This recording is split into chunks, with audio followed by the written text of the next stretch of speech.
Miss Donna Moore.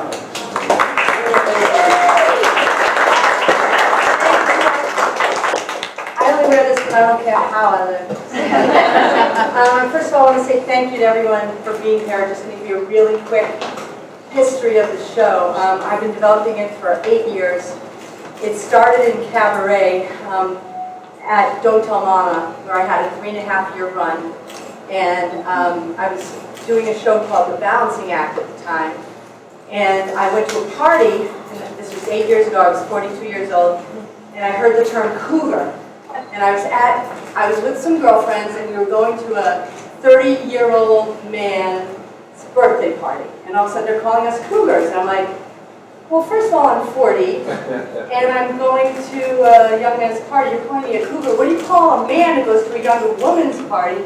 It's called a man, right? So I was like, I started looking at the socio-political significance of what the cougar was, and wrote a song called The Cougar, and there was a producer in the audience who said if I developed it, he'd get behind me. Up until then, I was self-produced.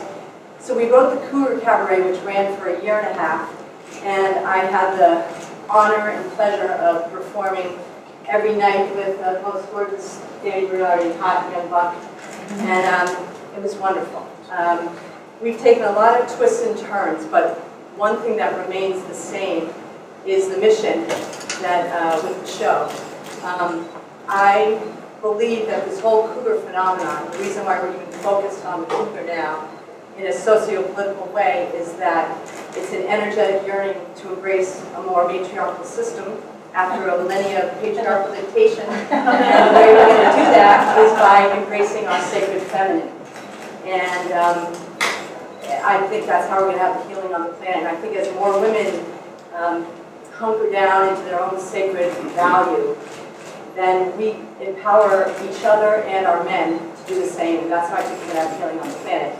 I will just say that Taylor-Corbett and I have been together for 2.5 years, and she is an amazing example to me of what a sacred feminine woman is. And that's someone who's inside her body, is kind, generous, free from her talents, and just really responsible with how she conducts herself in the world. And she always makes the space better than she found it. And I think that's just a wonderful way to live as a sacred female. So with that, thank you.